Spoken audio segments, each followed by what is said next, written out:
ജ്ഞാനത്തിൻ്റെ പുസ്തകത്തിൽ നിന്നുള്ള വായന, അധ്യായം 3. നീതിമാന്റെയും ദുഷ്ടൻ്റെയും പ്രതിഫലം. നീതിമാന്മാരുടെ ആത്മാവ് ദൈവകരങ്ങളിലാണ്. ഒരു ഉപദ്രവം അവരെ സ്പർശിക്കുകയില്ല. അവർ മരിച്ചതായി ഭോഷന്മാർ കരുതി. അവരുടെ മരണം പീഡനമായും നമ്മിൽ നിന്ന് വേർപാട് നാശമായും അവർ കണക്കാക്കി. അവരാകട്ടെ ശാന്തി അനുഭവിക്കുന്നു. ശിക്ഷിക്കപ്പെട്ടവരെന്ന് മനുഷ്യദൃഷ്ടിയിൽ തോന്നിയാലും അനശ്വരമായ പ്രത്യാശയുള്ളവരാണവർ. ദൈവം അവരെ പരിശോധിക്കുകയും യോഗ്യരെന്ന് കാണുകയും ചെയ്തു. അല്പകാല ശിക്ഷണത്തിനു ശേഷം അവർക്ക് വലിയ നന്മ കൈവരും. ഉലയിൽ സ്വർണമെന്ന പോലെ അവിടുന്ന് അവരെ ശോധന ചെയ്ത് ദഹനബലിയായി സ്വീകരിച്ചു.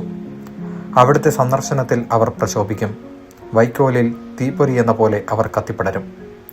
അവർ ജനതകളെ ഭരിക്കും, രാജ്യങ്ങളുടെ മേൽ ആധിപത്യം സ്ഥാപിക്കും. കർത്താവ് അവരെ എന്നേക്കും ഭരിക്കും. അവിടുത്തെ ആശ്രയിക്കുന്നവർ സത്യം ഗ്രഹിക്കും. വിശ്വസ്തർ അവിടുത്തെ സ്നേഹത്തിൽ വസിക്കും. അവിടുത്തെ തെരഞ്ഞെടുക്കപ്പെട്ടവരുടെ മേൽ അവിടുന്ന് കരുണയും അനുഗ്രഹവും വർഷിക്കും. വിശുദ്ധരെ അവിടുന്ന് പരിപാലിക്കുന്നു. നീതിമാനെ അവഗണിക്കുകയും കർത്താവിനെ ധിക്കരിക്കുകയും ചെയ്തതിനാൽ അധർമ്മിക്ക് അവൻ്റെ ചിന്തയ്ക്കൊത്ത് ശിക്ഷ ലഭിക്കും. ജ്ഞാനവും പ്രബോധനവും പുച്ഛിച്ചു തള്ളുന്നവൻ്റെ നില ശോചനീയമാണ്. അവരുടെ പ്രത്യാശ വ്യർത്ഥവും പ്രയത്നം നിഷ്ഫലവുമാണ്. അവർ ഉണ്ടാക്കുന്നത് നിരുപയോഗമാണ്. അവരുടെ ഭാര്യമാർ ബുദ്ധിശൂന്യകളും മക്കൾ ദുർമാർഗികളുമാണ്. അവരുടെ സന്തതികൾ ശാപഗ്രസ്തരാണ്. പാപകരമായ വീഴ്ചയിൽ ഏർപ്പെടാത്ത നിഷ്കളങ്കയായ വന്യ അനുഗ്രഹീതയാണ്. ദൈവം ആത്മാക്കളെ ശോധന ചെയ്യുമ്പോൾ അവൾക്ക് പ്രതിഫലം ലഭിക്കും. നിയമവിരുദ്ധമായ പ്രവൃത്തിയിൽ ഏർപ്പെടാത്ത ഷണ്ഡനും അനുഗ്രഹീതനാണ്.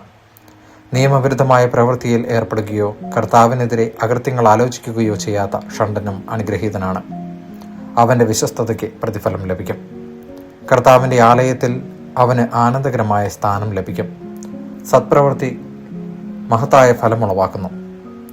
വിവേകത്തിൻ്റെ വേര് അറ്റുപോവുകയില്ല.